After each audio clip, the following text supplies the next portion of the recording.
Welcome to the Judges Forum for Wege Prize 2019. We're here and we're excited to give the students and the judges time to really reflect on the design process and the competition that we've been engaged in for the last 8 months. In true design fashion, we know that critique is the most valuable part of the process. And to say you won and send you off back home is sort of anticlimactic, right? So that you've won interesting prizes is great, but how will you take that information and move it forward and create even a stronger product for what you're working on? And that's why we bring you guys together, so you have a chance to challenge the judges back, right? And they have a chance to really give you deeper understanding and encouragement on the gaps that they found in some of your work, and celebrate the strengths of your work. And they had some time to think about it over the evening, and they can probably give you more critique today. So I can start with a question, but if somebody already has one, I'm happy to start with your questions. Who has the first question? And Colin, by the way, is joining us right here on the screen. So everyone wave to Colin. Can you see us? I see Hi, you. camera.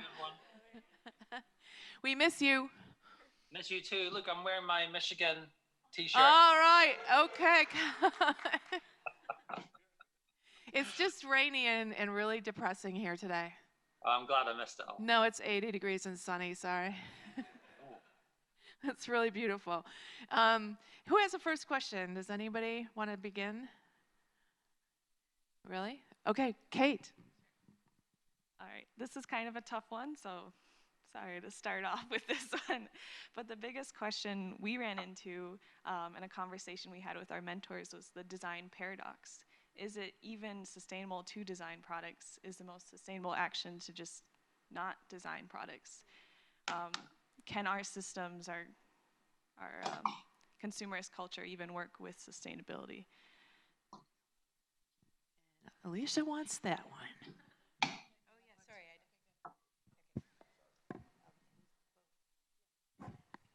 Yeah, that's a great question. I think it's a really important one to interrogate. I think for me, the best place to look for answers is the natural world in this case. And if you look at the natural world, it builds with abundance with respect to the diversity of types of species, different types of habitat that are growing and evolving and enriching the natural world over millennia.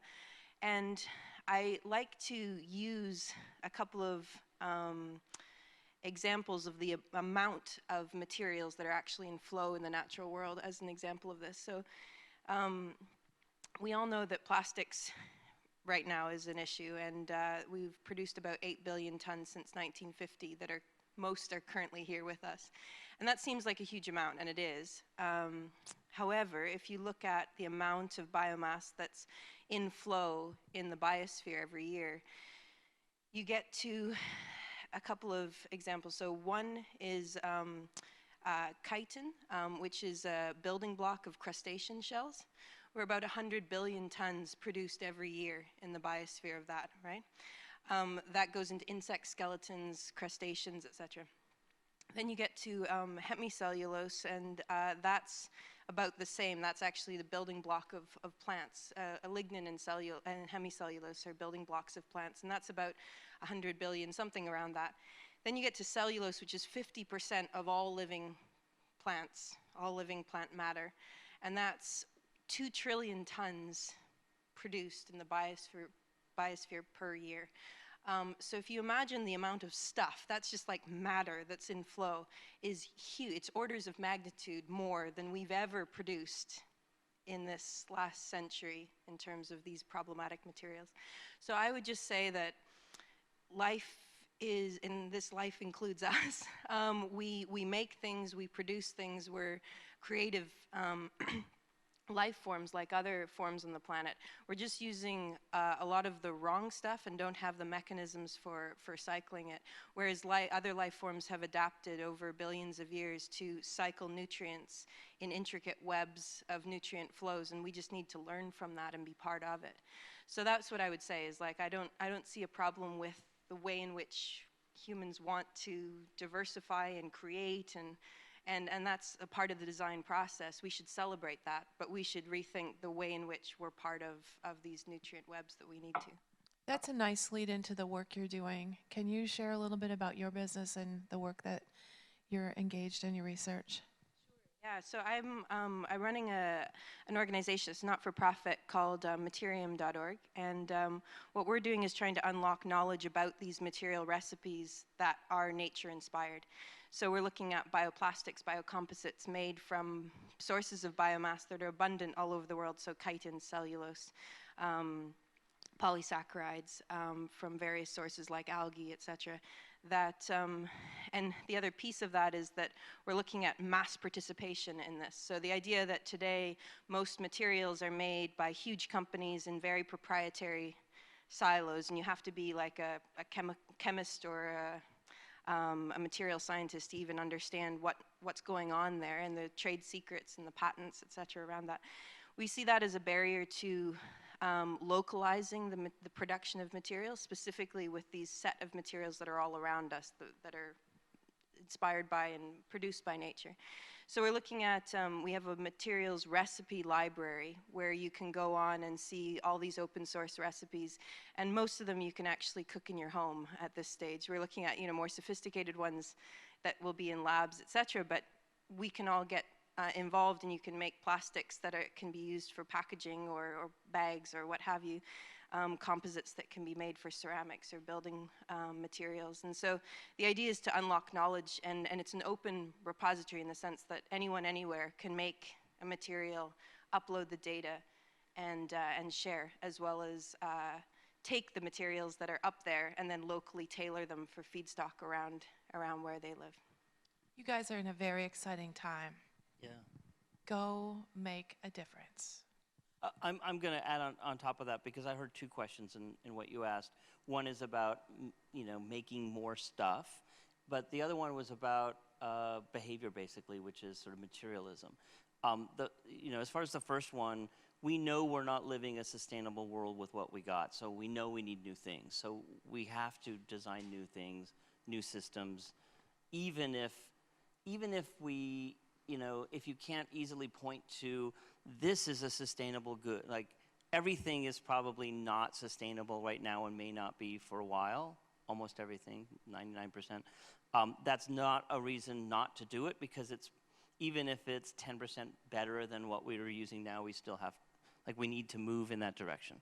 And that's design, and that's what we do. I think as designers, we have to care about what we design and how and why, but there's no point in saying, no, we shouldn't design anything new because it's all, waste.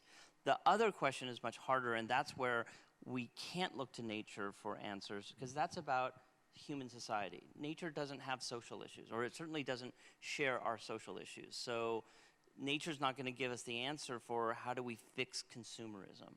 But that's a psychological sickness in our society that we have to deal with. And one of the ways to do it is heirloom design, right? Like change our expectations of what we want to spend our time with and what we want to spend our money on, and have things that are around longer but aren't as trendy. And you don't have to, every time in your presentation where you said, people keep their furniture for 5 years, I'm like, that's like, what a waste, right? So that has to be, we have to fix that with culture somehow, especially since we're spreading that around the world and other cultures. We have to somehow fix that, and I'm not sure how we go about it.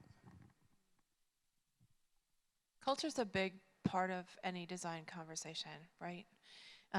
Do any of the judges want to speak to the impacts of culture, or even the students, on the way they think about design, how they tackle a problem? Nathan's going for it. I don't think we're going to solve it overnight.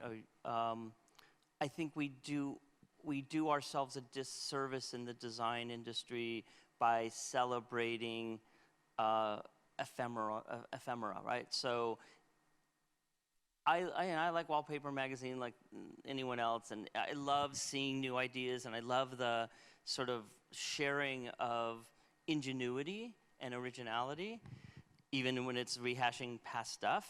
But what I spend my money on and what we what we celebrate like in awards competitions, that has to be different, right? So most design competitions are purely about, in every industry, purely about appearance. And appearance is an important criteria, but I don't know of any design competitions that have sustainability or longevity or materials as criteria for judging unless it's a sustainable design competition, and that has to change. Like what hits magazines, what gets celebrated, what wins awards has to change because you get what you pay attention to, and we're not paying attention to the right things. Very good. Any other questions? Thanks everyone for being here. So I had two questions. Where should one seek true innovation? And what's your definition of innovation? And the second is, what's the right balance? Because there's something called the award circuit trap, where you keep on winning awards and awards and awards, and your project is actually not getting implemented. So what's the right balance if you are starting up you have this idea? Should you focus more on bringing the funds, focus more on implementing with what you have? What's the right balance? Colin, would you like to answer the question on what innovation is? We've had this conversation before, that's why I'm looking at him. Yeah. Well, I think it's, I think Gail and we have talked about it as kind of a meaningless word, really, innovation. And it immediately made me think of what Nathan had just said around the celebration around different types of designs and awards that are given out to people. How do we grade what constitutes great innovation? It's a mindset thing, and often, as Nathan had put it, it's around the performance and the aesthetics of the object that's winning the award and being slapped on the back for being very innovative. But there's a mindset shift required in who designs and how we decide what is worthy of our attention and worthy of celebration. And to me, real innovation has to cover more than just those points about use, performance, and looks. Has to bring in all those other aspects, which the Wege Prize, of course, encourages everyone to be involved in, talking about the entire system. That's where real innovation comes, where we bring in the wider system into the way in which we design products and the systems that they sit within. So it's a kind of a meaningless word. Always innovation, you see it bandied around everywhere, and I'm quite cautious about using it as a result of that. Michael's going to go for it. Yeah, my pile on. I agree with Colin. I think a lot of folks misuse the word innovation as meaning a really good idea or some novel feature. All these folks are brilliant, and I've learned through my network and my mentors and being coached that innovation is a process, but we tend to use it as a noun, as an object, or as an adjective to describe an object. And the process would be something like this. First observation and building your observation inventory. What does that mean?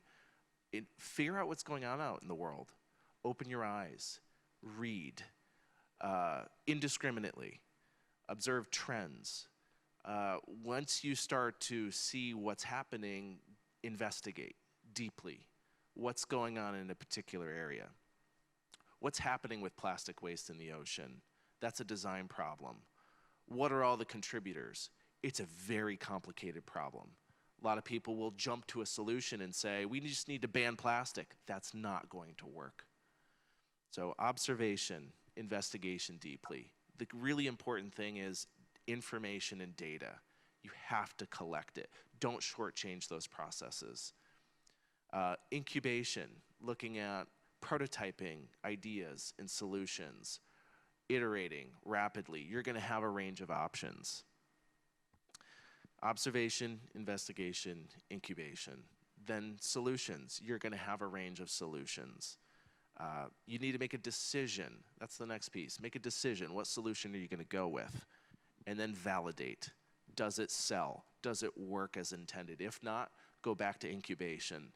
Or if your premise was entirely wrong, go back to observation and investigation and figure out, start over. And that process goes on over and over and over again. So that's the way I think about innovation, but I do agree that in modern day parlance, it is misused, abused, inappropriately.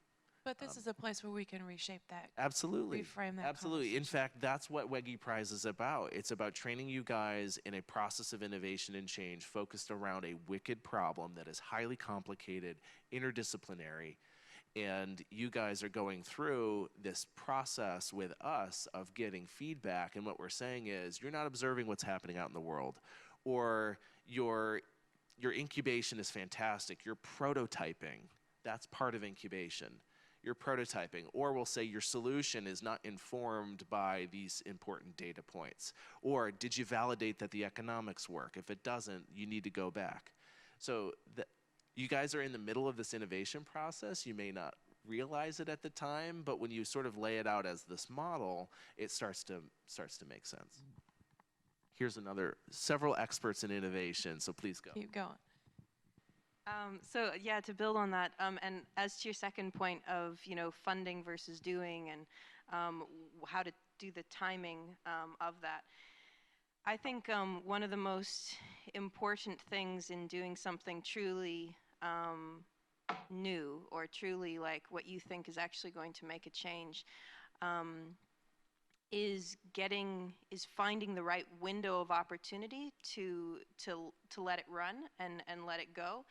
And often that window of opportunity doesn't present itself when you think it needs to, in the sense that, often we're in a culture of startup mentality where as soon as you have an idea, the idea is someone else is going to steal it from you tomorrow unless you build it big and build it quick today.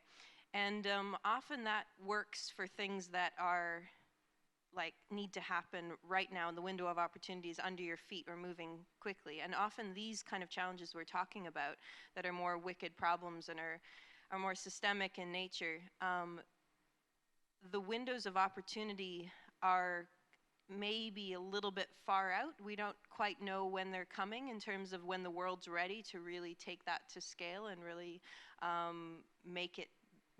allow you to make that big.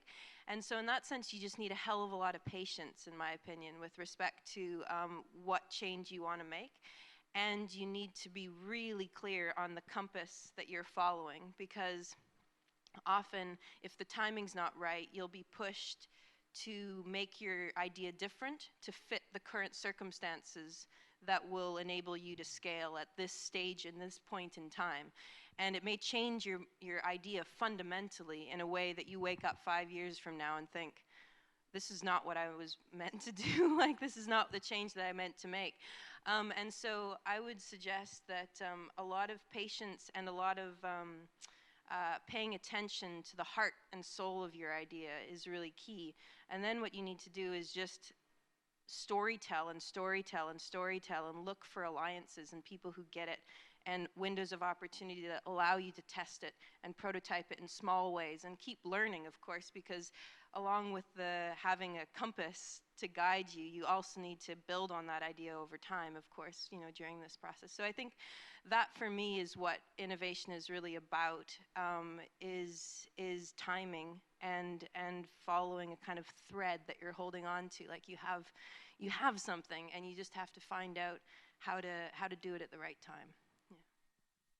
I think another interesting constraint in the design professions is a thing called the client. And often we're tasked with a design brief that comes from somewhere else that isn't maybe our own, maybe doesn't align completely with where we are. And how might we also move and shape the client ideas and encourage them and educate them to a higher standard? And I know Nathan has great experience with clients. Set me up. This is the crux of the DMBA program, because we look at the design process, and we're really good at talking about the design process, and the two pieces that even designers don't often realize that's unique about design and the design process, but certainly the others we deal with, our peers, is the design research component, because we look at and collect information and an understanding of the context for something that business normally doesn't. And then the prototyping piece, right? It's pretty rare these days, but you can still run into a client that, in the contract phase might say, oh, we're not going to pay for work that we're not going to use, not understanding the purpose of prototyping. And so this is well known and well documented. The piece that's often missing is this part of the process before where the design brief gets made. And designers are almost never included in that, right? So the corporate strategy, the point where the company says, we need to make one of those, and then, product marketing or marketing alone, or God forbid, just operations defines what that thing is. And then we as a designer, we're in the design firm, we get this brief, and the first thing that we look at is, oh my God, why are we making one of these? This isn't what we need. We need something completely different. But it's too late, because that decision was made without us way before this. All we can do at that point is make it as good as possible, make it sustainable, make it whatever. We have to, as designers, get into that corporate strategy process. We need to get into the corporate suites. We need to get into the strategic processes. We need to sit at the table. So when you hear people talk about designers having a seat at the table, that's the table we need to sit at. And that's going to take a while. And it means you have to learn some different language and some different issues and how those other people around the table work and how they think. And some of it isn't pleasant to learn. And we're not going to get in there immediately. We may have to create articles or objects or artifacts that educate those people that are essentially probes that go in. We send those into that process, whether they're reports or some other sort of learning device, because they're making decisions, strategic decisions about a company without the knowledge that we have of customers. When you use qualitative design research techniques, you know customers in a way that they have no idea, but they're making the most important decisions. So our first step may be we have to get information in there without us, or maybe we have to get an emissary in there that can take our concerns in.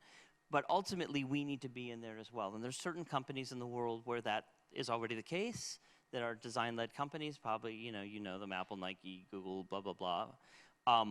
But every other company, that isn't the case. And that's where we make change. Indeed. Absolutely. Colin's got a question. He's raising his hand. It was really a build on, Nathan's said all the good things. So just really wanted to agree on everything he said. The one thing we're doing at the Ellen MacArthur Foundation is working with designers using this circular design guide that we launched a few years ago. And we've got great ambitions to reach millions of designers around the world, and some strides have been made working with IDEO on that front. In order to tool them up, so they understand what the circular economy is, and they understand how they could apply this to their designs. But really importantly, touching on the point that Nathan just made, it's to tool up their language skills and their understanding of what circular economy is, so that they can convince other people who might be at that table they're not invited to, that the strategy doesn't quite work, or there's a better way of doing business. And it's the reason why I asked, there's one of the questions I asked yesterday, I think it was to Considered Furniture, about how you'd advertise your product. I asked questions like that because I'm intrigued to see the way in which teams are thinking. Because whilst I don't think I was fully convinced by the answer that was given, which, if I remember rightly, and correct me if I'm wrong, was along the lines of people want to be sustainable. Some people do, but some people don't, or they don't consider that, and they want to consider other aspects. So that's where I think it's really important that we educate ourselves, other people involved in that design process, about all the additional benefits and all the additional ways in which we can speak to the audiences we need to speak to convince them to make a change. And sometimes the environmental stuff can go under the radar, and you can sell the benefits of your product or service in another way. It's about being smart about finding what that other way might be.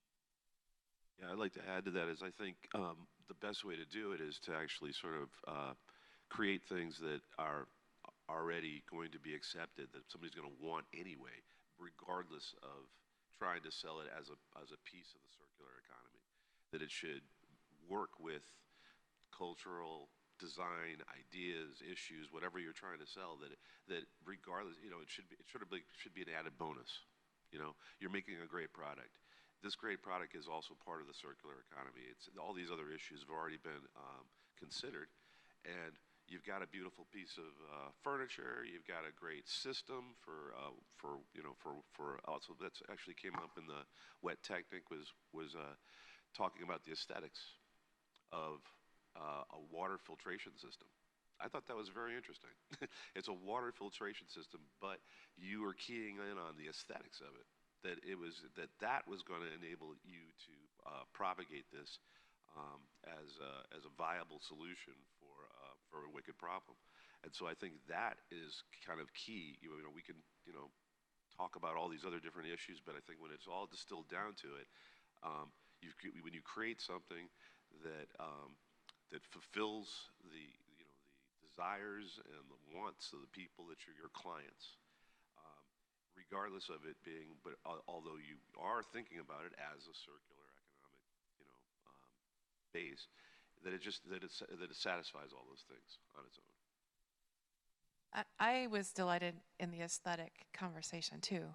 That seamless elegance that comes with any solution, that makes it look almost easy, that simplicity is the hardest thing to do, right? So thank you for considering that. Who has another question? Thanks everyone for being here. I'm not actually part of a team, but I love coming here.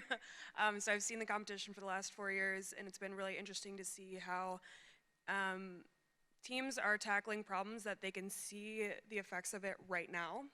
And my question is, how can we start to look at problems that will affect humans in 50 years that we don't even know the problems are going to be our problems, if that makes sense? And what are the best ways to go about it? And what might those problems be that we can't predict right now? Kind of a big question.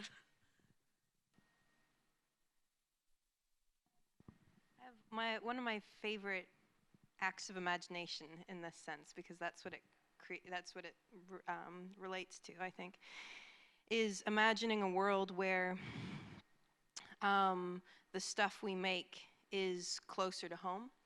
And I think that's a very interesting thing because, again, if you look at natural systems and look at, say, a forest ecosystem or any other ecosystem on the planet, the way in which nutrients flow is in nested cycles at local and regional scales. And of course, they're longer, slower flows of materials, but principally nutrients flow in these nested local and regional scales. And I think there's a couple of interesting benefits there. Definitely from the kind of biophysical side of things, of being able to make sure that nutrients are returned to locations where they're extracted, et cetera, and keeping that kind of balance of nutrients. But also from a cultural perspective and a kind of social perspective, we don't have the knowledge at a local level to be able to understand how these materials are made in our products, where these decisions are made, what are the leverage points for change, because distance and geography, not only geographic distance, but also like the links in the supply chain, the number of, is so distant that being able to actually grapple with that from an informational standpoint is very difficult. And I think that there's some real benefits to understanding the richness of place-based knowledge when it comes to the things we make. And so for me, that gets to kind of a new world where what if we were able to manufacture and make things at smaller, more decentralized scales. And that doesn't mean that it's not globalized in information flow. It doesn't mean that design is fragmented, because all of that is enabled by digital infrastructure today. But the actual where material products are made could be radically decentralized for a lot of good reasons. Now that change is a hell of a long way away in terms of the way in which we can imagine today mapping onto tomorrow. But I do think that in order to make those leaps, those imaginative leaps, you need to look for trends that are exponential. That's one of the most interesting ones. So for example, in this area, you can look at digital fabrication technologies like 3D printing is an emblematic one, but you can look at the way they're embodied in makerspaces and fab labs. And today, those are small workshops that can only make prototypes, really. But what if those became more like the harbingers of a more decentralized manufacturing system that is like shepherded in by these types of technologies that are digital in nature? But then build with actual materials. So that kind of, those trends, I mean, if you look at, say, fab labs are growing exponentially right now. They're doubling every year and a half in terms of the global number of them. Things like this can kind of lead you along the lines of like what could be. But at the end of the day, you have to kind of have plausible stories and believe in them. Thank you. Great answer. Kyle's got a question. I want to throw one to the teams for a second, and judges, of course, feel free to jump in if you'd like. But on that note of storytelling and framing and narrative and that communication piece of, how do you move from the actual problem-solving process, the design process, to communicating the value of that solution, communicating the benefits, communicating the why of why anyone should carry and or use it. I'm just curious to hear teams speak on, what were some of the ways that the way you think about communicating your solutions grew over the course of this competition.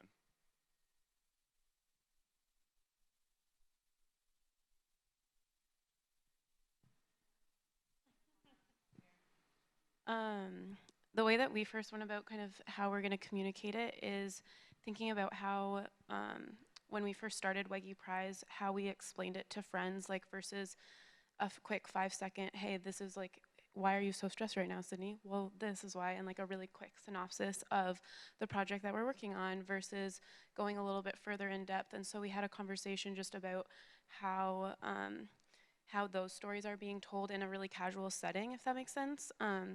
And then taking that and diving deeper into like the important aspects of each stage. And then specifically when we're making like the presentations and that sort of thing, looking into the problem and making sure that that's something that's explained, and then specifically the solution.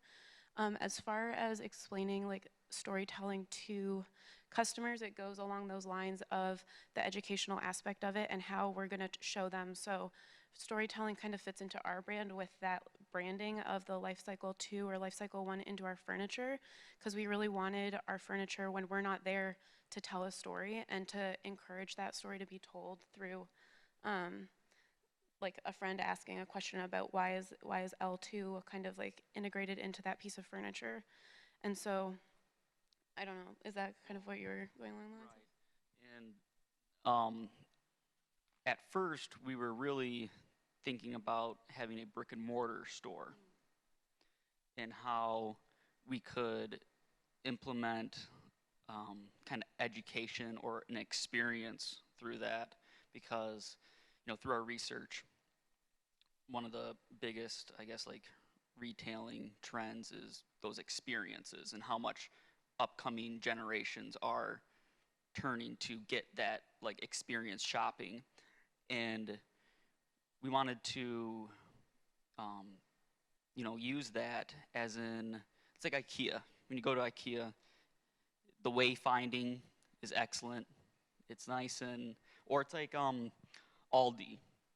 You walk in and it's just like, the wayfinding's really forced, or yeah.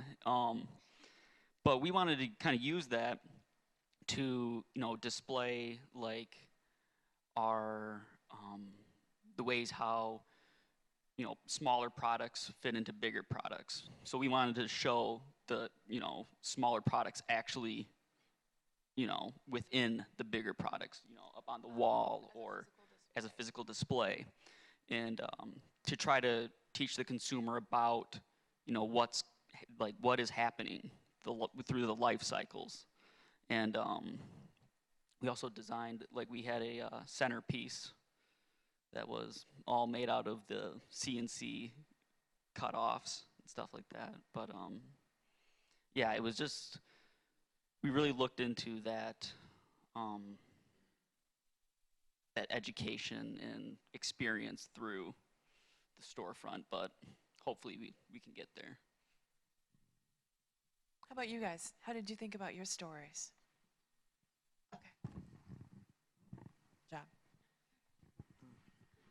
Job. So basically, when it came to us, we were really, what we were really trying to do, it was trying to connect potential customers to our product by kind of sharing the story way behind, the story behind the product itself. Because when you buy something, sometimes you just don't understand where did it come from or how was it made and all that. But then the more you know about the product, the more you care about the product, and it kind of adds some value into it. And then that brings you to knowing the benefit of what you're doing, which kind of, we believe, creates a kind of a sense of, how can I say, it's like, I won't say recognition, but it's kind of more of the customer can also appropriate it, that story. It's like, by buying this product, I'm participating into doing this. Because basically with our product, what we're trying to do is we're trying to make the fashion industry more sustainable. If let's say the fashion industry was for us, we say this is an inside joke. It's if the fashion industry was like a human being, we're trying to make it more vegan or vegetarian. So that's kind of what we're trying to do. It's just trying to link up that kind of experience to the customer. So it sounds like you might be saying you want to make an emotional connection. Exactly. And in design, that emotional connection is key to the success of the work. Yeah, right. Because most of the time, people relate really they connect so deeply when it comes when there are some emotion involved. So that's why we thought that that is something that we not play with it, but and also just trying to look for a right word about that, but it's something that we should use properly, and just in order to how do we say fideliser. It's a fideliser. Okay. In order to just I kind of the English. My French is no good. Yeah. Fideliser is loyalty. Yeah, kind of have a certain loyalty from the customer to the product, and hopefully the company and the brand that we bring it up. So yeah, that's kind of hard. Beautiful. I'm just going to add to that. What we throw into emotional when we talk about these things is actually separable into 3 different categories. So there's the emotions, which is, emotions are 30 to 120 seconds max, then they're over. And emotions are about how does this make me feel? Then there's another category that is identity, which is this who I want to be? Is this how I see myself? And there's a third category that is meaningful, which is the sort of the deepest place where you build that loyalty, which is does this fit my worldview? And so those are all designable. We can design that and put it into the design process just as much as the economic and the functional benefits. Does that align with the new revised business model plan you were chatting with me about? No, and Okay. it needs to. Okay. Yet another thing we need to redesign. All right. Let's say as an entrepreneur, you coming up, let's say from a third world country that, let's say, most people don't believe into, whatever. It's you're buying something from Africa. How, are you sure about that? How long is it gonna last and stuff like that? So how do you kind of tackle, let's say, a world-class market with a product that everybody has tested it, and where you're from, everybody's way okay with that, because yeah, it's worth it. It's it's world class. But then the rest of the world just can't believe into it. It's we have this joke back home. It's when you buy something from China, it's it won't last long. But then actually also some third country, you see, but some third world countries also, we also have that branding. It's oh, you're buying something from Gabon. So how do you as an entrepreneur make the world understand that, look, this is a good quality product. It's not because it's made in Africa that you shouldn't be trusting it. So That's I guess that's become a new industry in America, is brand management, and that's what you're basically talking about. And brand management.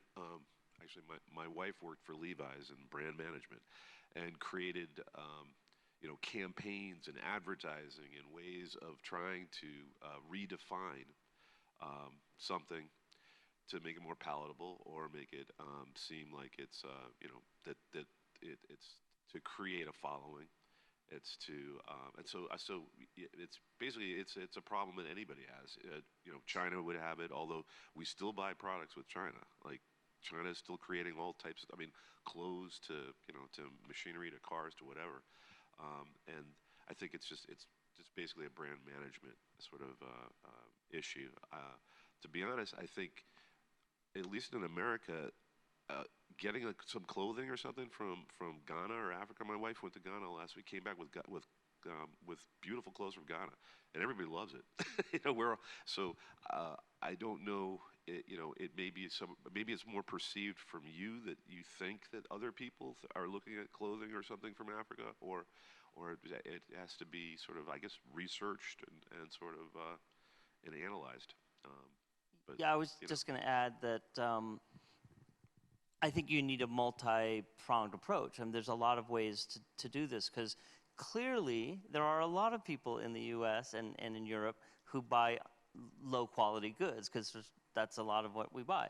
So it's not that it's low quality. I think that, if anything, they're searching for another story about these goods too. And so you probably need a strategy that has 5 or 6 stories that meet the needs and desires of 5 or 6 different markets. And one might be inexpensive, but another might be heritage of a culture that they know nothing about. And another might be purely about original style that they haven't seen before because it comes from another culture. Another might be, a patronizing, like, oh, let's help a third world country. Okay, good. If that works for some people, do it, right? Like, it's no one of those. I think you have to have a few of those stories, and each one's going to appeal to customers in different ways. I have something to add on that. I think you can also look for maybe third-party kind of certification kind of things. Like, for example, this is a different market entirely, but like there's standards in like aquaculture and fisheries and stuff like that like standardize and say that it's quality no matter where in the world it is, and those kind of labels cut across geographic stereotypes completely, and that there's a rigor there when they're actually certifying that product. And so there may be brand kind of certifications or something in those, but you might look for like kind of validators, third-party validators that may be regardless of geography. They look at your supply chain, they look at the quality of your goods, they understand how you've tested it, et cetera, and that may be what consumers are actually interested in, is just understanding a basic level of quality. I've seen collaboration with famous designers, so that gives you cachet that people would say, oh, I don't care where it's made, it's designed by. So that's another sort of strategy. Oh, come on. Hey, okay, so I'm going to talk about our projects. Okay, so one of the feedback that you got from you guys was to find something that makes us different from other business ideas that might be doing the same thing. And to be honest, like, that was challenging, like finding something that actually makes us different from them. So my question is, what do you, like, as an entrepreneur, what do you do in those situations where you're trying to be different, like you're trying to be innovative, different from your competitors, but then it's kind of, let's say, hard, okay? Because the other business are almost doing, like, the idea that you have, they are already doing those things. So what do you do in those kind of situations? And then the second question is, like, our goal is to be like a world-class business, but then definitely we have to start from our hometown and home country stuff. But then, like, one of the challenges we normally face is the trust of those people. Well, I'm talking about like my country, right? Because they think like when the things come from outside is better. So how do you go like how do you sort that thing where you have to make them believe that what like me, like what I'm producing is worth like what that is also coming from outside.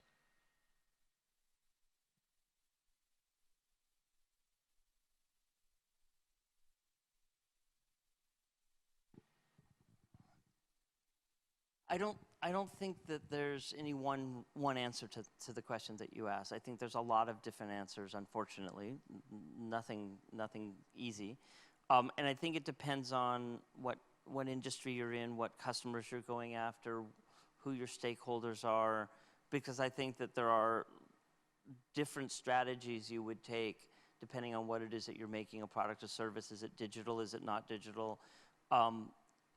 And I'll give you sort of an example of when I can speak from a US context, and specifically a West Coast sort of Silicon Valley context.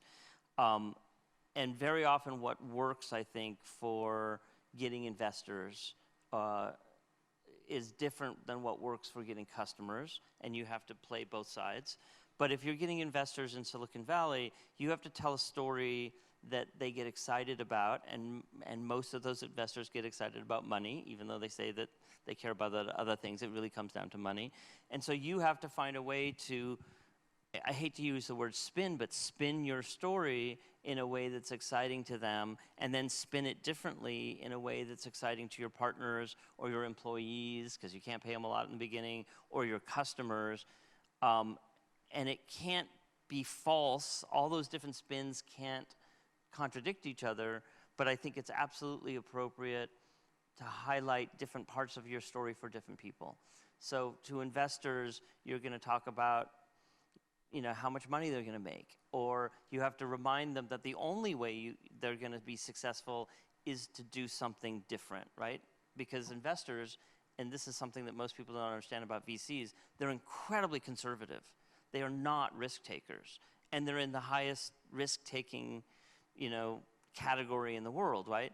So you have to remind them that the way they got their money the first time, or the way that that company made so much money, was an incredible risk that was different from everyone else's, because they're looking for investments that seem safe and sure bets. So you tell them a story and remind them that your value is because you're different, not because you're doing things exactly the same.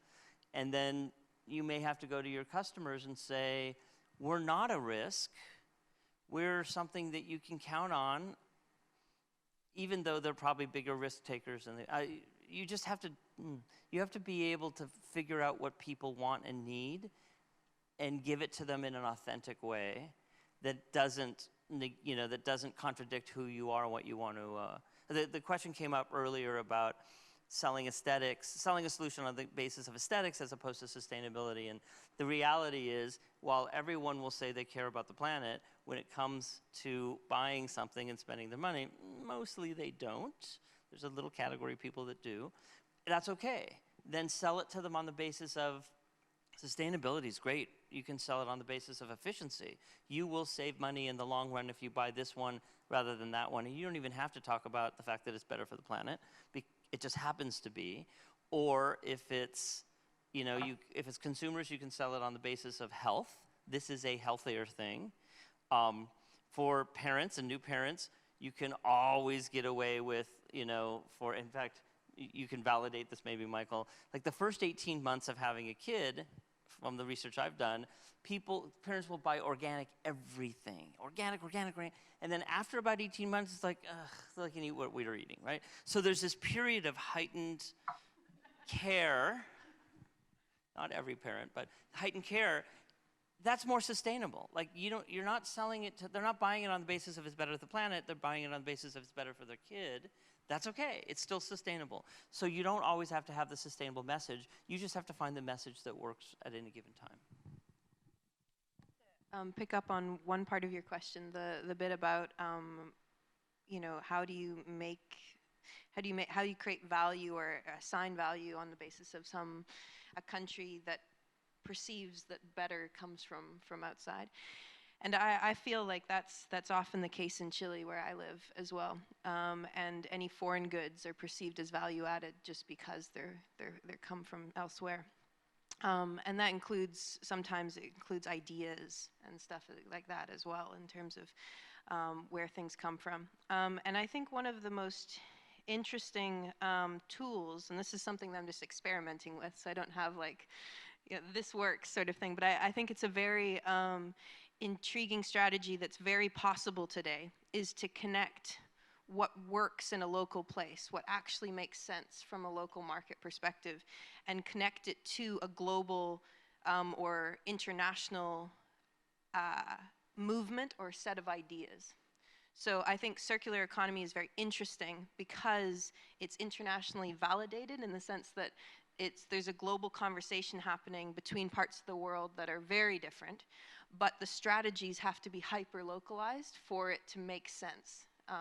So for example, all of your strategies that you came up with for your business ideas make sense in your particular locality, and if you were to transplant them somewhere else, you'd need to tailor it and adapt it and change it for it to make sense elsewhere. But we're all speaking a kind of similar conversation, and that adds value to, it validates and helps with any local solution that has to be like super local. So I mean, I think it's a very exciting time that we can actually invest heavily and deeply in wherever we're from and wherever we are, and make it work there. And we can also get external validity by being part of an international conversation in whatever sector we're part of, or whatever kind of movement we want to be recognized within. So I think it's a creative thing to do, but I think it's entirely possible today. So I totally understand your problem, especially starting something when the belief is everything from outside is better. I can give you a story from Uganda. So the soda industry is dominated by Pepsi and Coca-Cola. So there's this company, some Lebanese came in, of course with huge investment, but they couldn't take them on in all the brands, Coca-Cola, Fanta, what. There are those brands which these guys have taken over. So what they decided is they targeted the energy drink sector. So Coca-Cola has the energy drink, what's it called?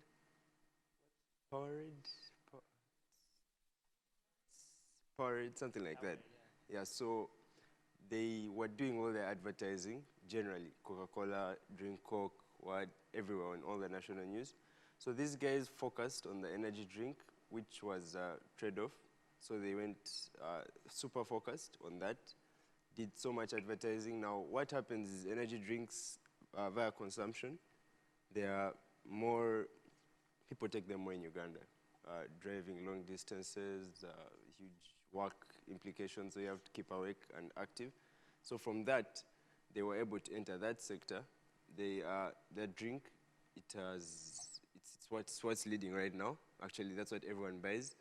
No one could think Coca-Cola or Pepsi has Sting, I think it's called Sting. It's nowhere now. They have taken over that, the Lebanese. No one thought that could happen. So from that, they have built, now they're trying to enter these other brands. The Fantas, they're creating parallel products, similar color, similar taste. Of course, not similar taste, but same color. It's orange like Fanta.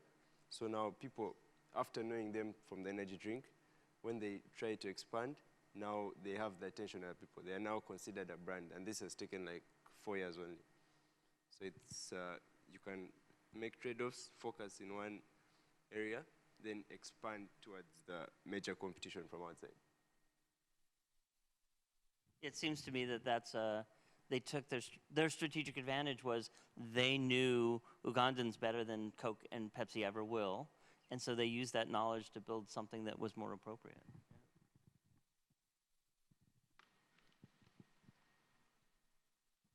Yes, thank you. There's something when you're talking about, and I'm a bit curious. It's in relation to policy and stakeholders. I'm very sure that most of the products that we make will only get the favor that they need if the policy is in line with our goals. And if the policy is not in line, then your product cannot prosper wherever you're doing it. So I'm just wondering, like where we come from, the policy is not yet interested so much in the materials and the nutrients that these products carry. It's not a big issue to them. They're just interested in what has market, what has value. They don't look deep into, you know, the system, the cycle that these products go through. Maybe that's a thing for the future. So I'm just wondering, how do we streamline our work in relation to the existing policy and the stakeholders at that given moment? Yes, thank you. I'm looking at Colin. So I know Ellen MacArthur Foundation is very interested in policy. Colin, you want to weigh in on that? Yeah, I think the problem that's just been outlined there is felt all around the world. I have conversations with people in Scotland where they're frustrated that the policy is not aligned with circular economy ideas that they're trying to implement. And Scotland is one of, or considered to be one of the leading nations in terms of adopting the circular economy at government level. The pace of change is too slow. And I think the biggest change that can happen, and this is a design thing too, policies are designed, is in policy. Because when the policy changes, everything else can fall into place behind it. One of the questions that was asked yesterday, I think it was by Michael, was around how one can use compost. I think again it was to consider furniture. Sometimes there's difficulties in using that compost. You have to pay a sum for it, and that seems crazy, and it really inhibits great ideas when there's bad policy in place. We call that linear lock-in. The ideas that are better suited for the linear economy are more prevalent because the policy is set up to support them, because the mindset has been in place that the linear economy is the only show in town. Not that anyone calls it a linear economy, of course, but it's the way we think about how we make stuff. So the big question, I guess, is how do you affect that? And I don't think there's an answer to that other than continuing to work with policymakers. And that's the work that we are doing in part at the Ellen MacArthur Foundation, working with national governments, with regional governments, with cities. And there's successes along the way, definitely. But I think it falls on everyone's shoulders to be part of the process of educating policymakers. And I think it will be a slow and a frustrating process in many cases. But the one thing we can all do is speak to those policymakers if you're an entrepreneur and tell them about why they should be reconsidering their policies. Yeah, it always comes down to education ultimately, I think. I think that adds to a little caveat to the design of the prize. We gave you a constraint of 5 team members. We limited your scope. That was mostly because we felt that was most achievable. Now go build a bigger team. Get policymakers on your team, right?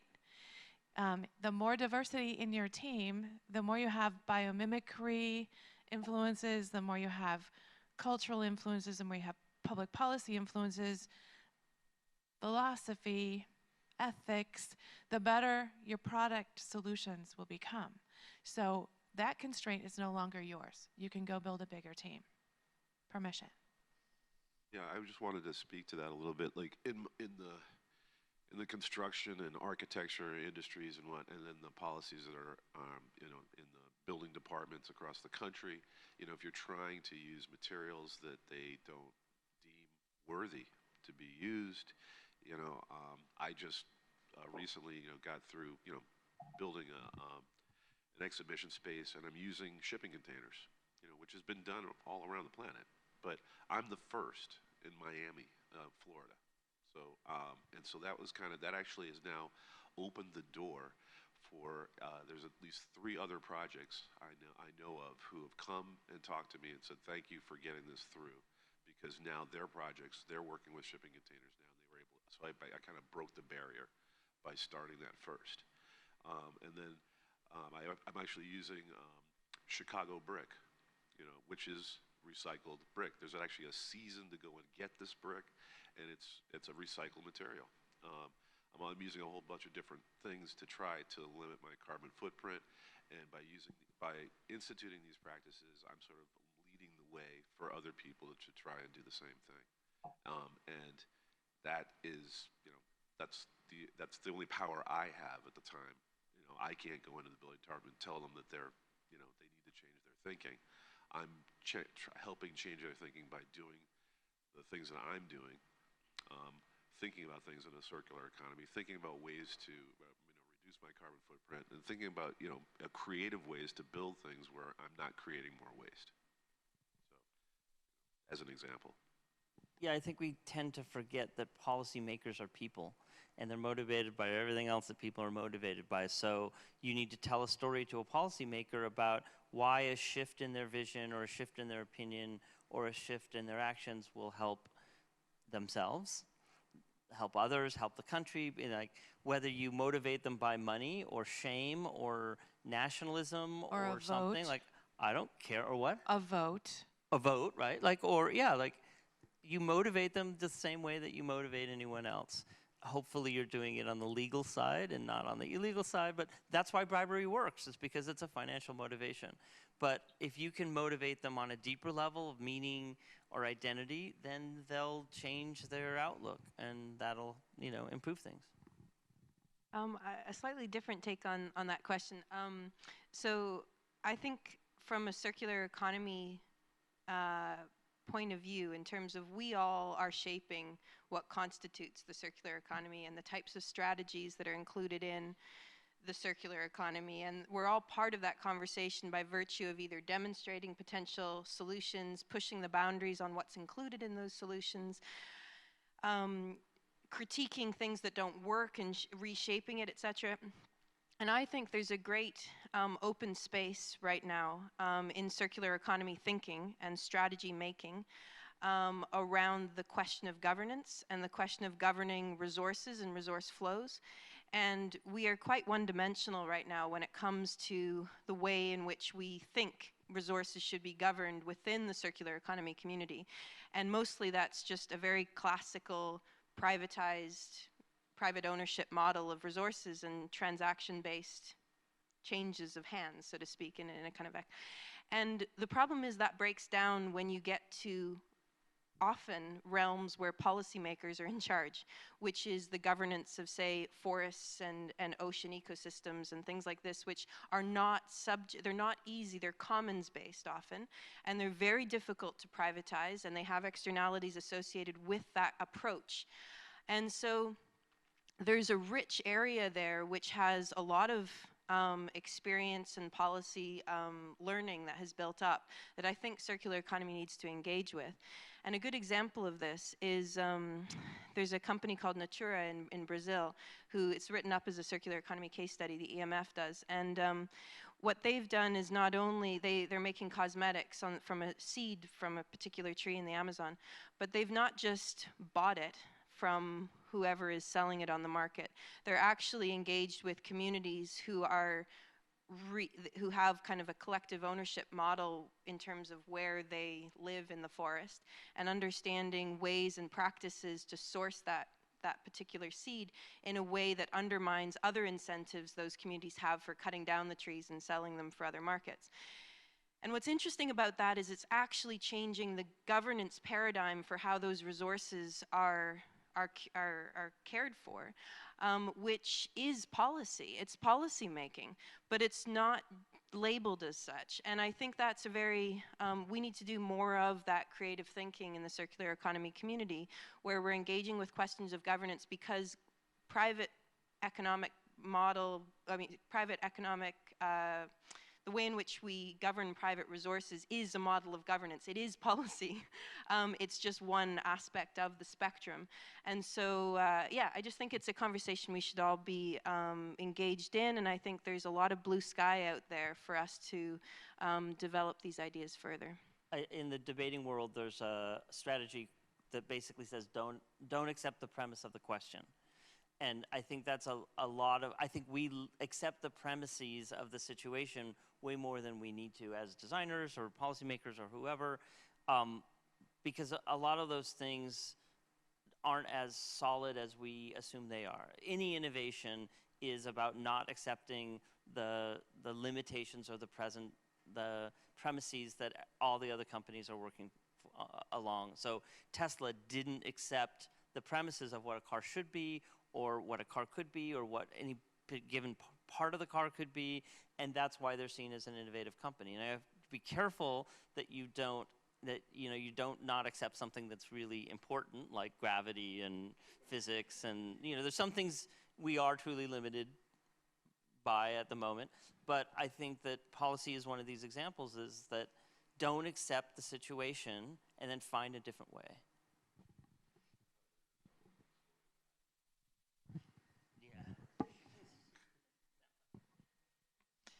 How does that answer your question? It's very good. I think that's a very inspired dialogue that just happened here. I think you just explored a whole bunch of new and innovative career choices you could be making right here. Who else who has another question? Okay. Here you go, Jack. Yeah, I know the discussion just went in the way of policy, and I know change can be made in policy, and also for sure, like in the business realm, the vendor, like obviously that's our role in this competition, I guess. And then I know there's change that can be made in the responsibility of the consumer. So I was just wondering if there's any insight on how that all fits into each other in the big picture, whether or not there's one that's most important to take the first step in a change, whether that's our role as a consumer or our role as a vendor or a business, or if policy is the most important to take that first step, if that makes any sense.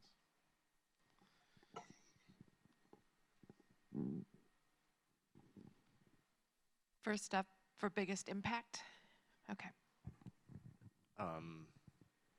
One of the things that I've noticed is a complete shift in the last probably 10 years. It depends on, I'll caveat it by saying Europe is a little bit of an exception because they have a very active governance structure that is constantly driving policy, new policy. But when you look at the United States in the North American context where business is king, policymakers are very reluctant to implement policy that would stifle business. Some businesses, yeah. So what I've noticed in the shift in the last 10 years or so is how private enterprise is becoming the change agent for sustainability. And it's truly amazing. So I think that as I have traversed the last 15, 20 years or so, I thought that environmentalism, that the first step would be policy. In fact, I was accepted into Indiana Bloomington School for Public Environmental Affairs for a PhD in environmental policy. I wanted to work for the EPA. Thank God I'm not there. and I am extremely appreciative of the career professionals that are in the Environmental Protection Agency. However, I became a disciple of business and of change, and have embedded myself in organizations and have focused on helping change organizations, expanding their value set, working with engineers one by one to say, why should you care? Telling that story, helping them see the benefit not just to me, but for their children and future generations, to the point where I think many folks of the upcoming generations have started to change the value set of business. So I think one of the most powerful things that you can do is to be a change agent through business, to redesign products, to redesign systems to support the better world. And to redesign the brief. Change the question. Yeah, I think that every situation is different. I think that this is the value of doing stakeholder analysis and charting flows of value through those stakeholders, because that's where you find the pressure points. So for one particular solution, maybe policy is the most important pressure point, because it's the only, everything else is too diffuse and it's the only concentration of certain kinds of decision making or power. But in another situation, another thing you're trying to solve, the pressure points may be in the buying public, or the pressure points might be which NGOs you partner with, or like it's always going to be different. And so it's your job when you look at a problem to sort of chart it and figure out where are the 3 points that I can press on with maximum, or minimum effort to get maximum return, and that's going to be all over the place. So in some cases, having a policy person may be your best bet, and in other cases, it may be a 20-year slog to get almost nowhere. This time is always precious, and it goes very quickly. We have about 5 minutes left in our time together. We could start by asking our judges to provide us maybe one motivating statement of inspiration, or we could take one more question. What would you guys like to do? I'm going to go for inspired motivation. Colin, can we start with you? Because we don't hear you very well. Tell us a story. Forced. Be inspired now. It could be, I'll help you. It could be share some resources that maybe we haven't familiarized ourselves with yet, or things that you're working on that maybe are still not quite out into the wild, wild world yet. Maybe you want to tell some secrets? Because no one's listening, really. I'm still thinking, Gail. I'm sorry. Can I sidestep for a second? You sure may. I'll pass it on. Anybody else want to grab it? I'll go. Thanks. I'll save you, Colin. Nathan. Thanks, Nathan. I want to apologize to all of you for, I'm quite a bit older than you guys. In fact, probably everyone in this room. We have not done very well. We have not gotten very far. We have not built very good things. And I'm giving you over the responsibility, because you're all young and have energy. You need to go build better things, better than we did. And we're trying. And I will acknowledge that, we're in a different place of decision making and influence because we're older and we've been around and whatever. But, really we have to pass the baton off to you. Everything needs to be redesigned. Every tool needs to be redesigned. And it's going to be a hell of a lot of work, and you're totally up for it, but you're in a great situation, and this is going to sound very self-serving because I'm a designer too, but that's what designers do. We build new things, we think of new things, and we build new tools. And so you're in the best place to have a great life and make great change because you know how to build things and you're not afraid of them, or you at least know how to overcome your fear of I'll never have a good idea again. Because you will, and so that's your job for the rest of your life. Sorry, I wish we could say we left you with a better foundation. It's a decent one, but it's not as good as it should have been. And you need to in 20 years or 30 years, when you're here in the orange chair, it'll happen. You need. Just leave it a little bit better than, pass it off to people a little better than we were able to pass it off to you. They look up for the challenge. Christopher. Yeah, well, I'd like to say is that, don't put so much into every idea you're having is a great idea. But I think looking back on things, I never let anything stop me from completing some of these ideas. Try to keep the cynicism out of it, because I think we live in very cynical times. People will talk you out of probably a really good idea. So, stick to what you feel is true to your experience and your ideas.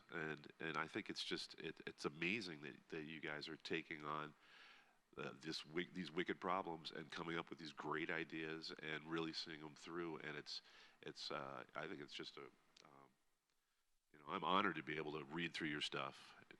It challenges me to come up with really good points to bring up about how best to realize these ideas. And You know, I really think that that's the key, is that getting good input, like we talked about critique. Critique is extremely important, and I come from a background of art, so I spent a lot of time having people tell me that my ideas were not good. And telling me that, oh, or telling me, yes, they were excellent ideas. You know, I mean, from, you know, that ran the gamut. You know, I got one professor over here telling me, no, this is not going to fly. Got one professor telling me over here, oh, this is the best stuff I've ever seen. And you have to try to navigate, you know, how to continue and how to complete the the inspiration that you had. And I think, you know, I applaud you all for going through this process, and I hope that you continue to do it. And then I actually think that probably you guys are going to come up with even better ideas 20 years from now, thinking about looking back on this experience that you're having right now. Thank you. I think there's two aspects that I'd love to highlight. One is that, and by the way, I feel like kind of the same age of everyone here. So it's like it's kind of not so much like a passing on of deep knowledge of a lifetime spent, but rather like in the thick of it right now. And two things I think are valuable. One are make your own configurations of knowledge in these spaces. These are problems that haven't been solved, right? And therefore, you need to bring together different aspects of the world's knowledge base in order to solve them. And that is a very creative and cool process, and you are not going to be schooled to do it. It's not, you're never going to do a degree that's going to give you that. And so I think one of the most fun parts of that is focusing on the issue that you want to address and solve, etc., and then think, what kind of knowledge is necessary? What do I not know? What am I never going to go back and know deeply in order to solve this? And then try and bring those configurations of people together. And it's the best thing possible, because you're able to consistently and constantly learn in your job, in your practice, which is, I think, one of the best things you can give yourself.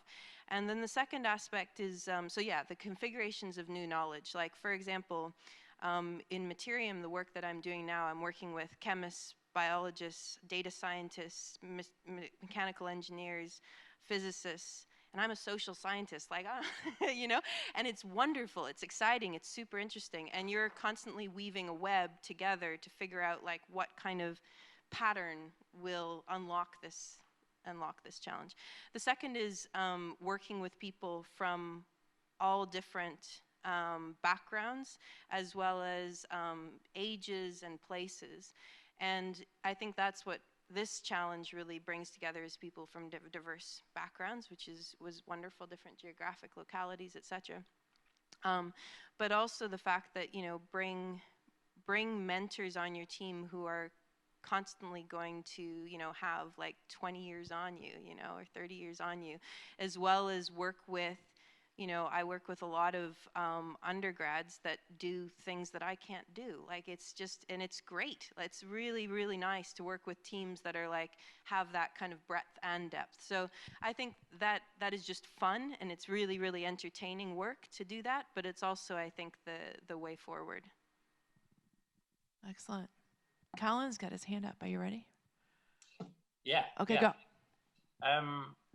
I'll start by saying what inspires me.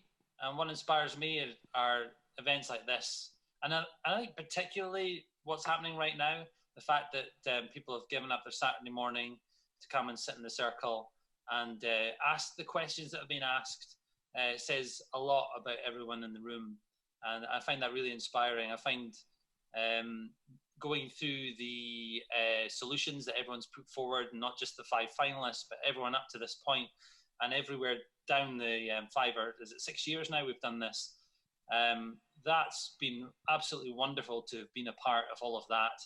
And I work in the circular economy for Ellen MacArthur Foundation, so I have the pleasure of working with ideas like this all the time, and I'm very fortunate for that. So that inspires me, is working with the idea. and working with the people that I work with, again, including those who are in the room there, people who make you smile, people who make you think, who challenge the way that you think. So I guess what I'm saying there is never stop learning, because there's always something new to pick up and understand differently. Final point I want to say is we live in an information age, which means that ideas can spread really quickly if you find the right way to ignite that spark. So one example, and apologies, is from my work, is the Global Plastics Challenge, which really kicked off, and the spark was, I think, is generally understood to be a TV show that showed the extent of the plastic problem in the oceans, and that really helped mobilize lots of companies around the world to say, this isn't good enough, we need to do something about plastics. And as a result of that, so many have signed up to a plastics pact, which is leading them towards going to 100% recyclable plastics and using recycled material within their plastics by 2020. And something like 20% of the world's volume of plastics that gets produced is represented by the companies who have signed up to this. And that's, to me, unless, let me just say with a caveat, that's early days, and let's see what happens. But there's a public pressure there that's built up, and the way in which the pact has been put together is quite clever in terms of keeping the pressure on people. So great ideas can really spark if you find the right way to do it. And I really hope, especially for the 5 ideas we've heard in the Wege Prize final, that these ideas spark and take off. Thank you. Michael, you want to take it to a finish? Sure. Okay. And I'll probably be brief. One of the phrases that always echoes through my mind, particularly around this competition, but also something highly motivating to me, is a quote from Bill McDonough, which is, "Design is the first signal of human intention." And we have to constantly be questioning ourselves and the designs that we interact with every day and understand the intention behind them. This competition has been primarily about designing products, but don't forget that design is everywhere, in business, in your homes, in your personal lives. It's not just a physical object.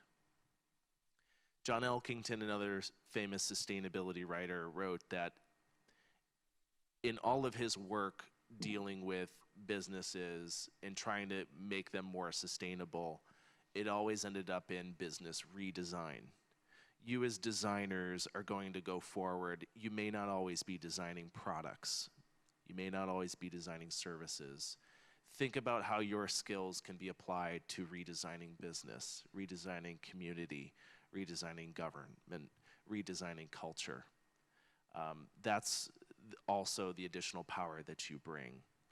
I'm a chemist, and I never thought that I would be embedded in Google helping redesign business for a better world and having a ripple well beyond the 4 walls or many walls of Google. Designers need to become leaders, and leaders need to become designers. But always remember that change is hard. So you need to have a thick skin. You're going to have wounds, battle wounds as innovators. Change is hard, it's slow, can be slow, and it's also deeply personal. So you're going to find that every day you may have really great days, you may have really low days, but you're always pushing that rock up the hill, and that's what's going to define you. It's not the end result, but it's the process that you go through. So if any of you are ever feeling down, feeling beaten up, and want some inspiration and want to talk, just reach out to me. I'm on LinkedIn, and I'd be happy to give you that shot in the arm and that boost of confidence to say, don't worry, keep your chin up, because we need you in this battle for humanity. So thank you. And thank you all very much. I'm going to do a quick wrap up by saying we're currently trying to build a LinkedIn just for Wege Prize to try to find another method to get the communication out. So be watching for that. I want to thank you all for your deep curiosity, your high energy, your passion, and your tenacity. And with that, would you please share with your colleagues that Wege Prize 2020 starts now. Thank you very much.